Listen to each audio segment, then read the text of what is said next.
शैतान, बड़े बिगड़ैल और मम्मी पापा से झगड़ा करने वाले, तो मैं वही हूँ। मैं घर पे कह सकते हैं कि सबसे नटखट अपनी तीनों बहनों में से हूँ। और पापा मम्मी के बारे में बात करने में मुझे हमेशा भावुक होता है, क्योंकि हम लोग घर में से नॉर्मली बात नहीं करते।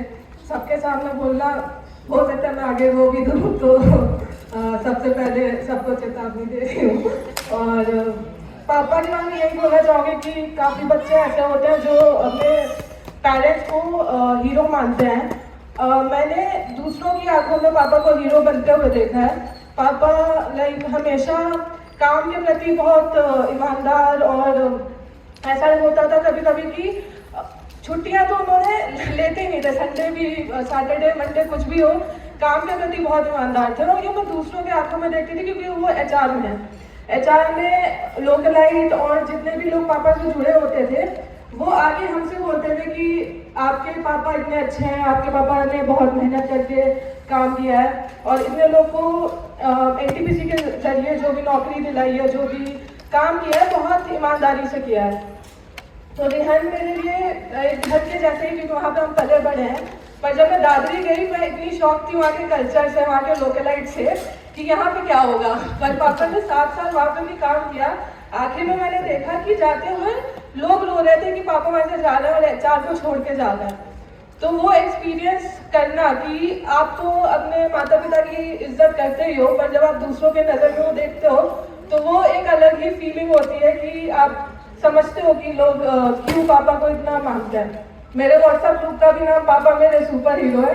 तो उसके साथ साथ मैं एक और बात कहना चाहूँगी कि मैंने लाइफ में देखा है कि जब भी हम कुछ नया स्टेप लेना चाहते हैं तो हम डरते हैं बहुत कि हम ये करें कि ना करें। उसके लिए मेरे पापा ने एक बहुत 2 स्ट्रॉन्ग पिलर्स पहले ही खड़ा कर रखा था, जो कि मेरी बहन है। तो एक डॉक्टर है, एक इंजीनियर है, और किसी भी डिसीजन में लाइफ में मैं हमेशा उनके तरफ देखती थी। तो इसके लिए मैं ये मानती हूँ कि मेरे पापा ने जो भी उनको वैल्यूज दिए हैं, वो कहीं ना कहीं मेरे अंदर भी आ गई, और मेरे को कभी किसी चीज़ के लिए पीछे नहीं हटना पड़ा। किसी भी फेज में लाइफ के मेरे पास बहुत एक अच्छा सपोर्ट था।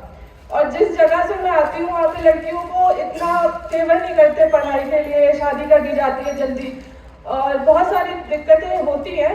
बट आज तक मैंने कभी नहीं सुना, मेरे पापा का हमेशा ये मोटो था कि हाँ पहले सेटल करो, पहले नौकरी करो, फिर शादी ब्याह देखा जाएगा। तो ये जो पापा का फंडा है ना कि अपने लिए खड़े रहो, अपना मतलब बलबूते पे खड़े रहो, वो मुझे बहुत अच्छा लगता है। और वही मैं देखती हूँ कि मेरी दीदियों के आने के बाद मेरे पूरे खानदान में और भी बच्चियाँ आगे आई, पापा ने हेल्प किया। तो ये सब जो भी है वो एनटीपीसी का ही दिया हुआ है। एनटीपीसी ने ही एक मुकाम बनाया जिसकी वजह से हम लोग, तो मैं अपने आपको अपने दोस्तों के सामने एनटीपीसी प्रोडक्ट ही बोलती हूँ। मैं एनटीपीसी किताबशिप की प्रोडक्ट हूँ।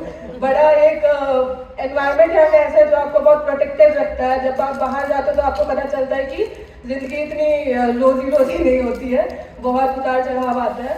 और एक बात जो मैं सबके सामने बोलना चाहूँगी पापा को, कि मेरे को खुद बिलीव नहीं हो रहा था जब मेरा मुंबई में एडमिशन हो गया एमबीए कॉलेज में। और मेरा जब एडमिशन हुआ, मेरा सबसे बड़ा थॉट था पापा जाके देंगे क्या, क्योंकि यहाँ तो दीदी लोग यूपी में ही है। बट पापा ने जब सुना तो कुछ डाउट नहीं, तुरंत बोल दिया कि हाँ जाओ। और इतना मतलब इतने सपोर्टिव थे कि वो डर जो मेरे अंदर था कि हाँ मेरे को कोई रोकेगा, तो वो बिल्कुल नहीं है। कि मैं घर में आगे भी कुछ करना चाहूँ तो मेरे को पता है कि पापा हमेशा सपोर्टिव रहेंगे। तो ये सब तो घर की पापा की बात हो गई। बट इसके पीछे जो एक सबसे बड़ा पिलर या सबसे बड़ा सपोर्टर वो मेरी मम्मी है। इतनी कूल है, इतनी मतलब हंसती खेलती, लड़ाई झगड़ा कुछ नहीं घर में, कभी मैंने नहीं देखा कि एक बहुत मेजर झगड़ा हो जाए। तो ये दोनों छोटी सी मेरी घर की कहानी। और थैंक यू एनटीपीसी हमें इतना अच्छा मुकाम देने के लिए, और कि हम लोग अपने लाइफ में इतना अच्छा कर सके। Thank you.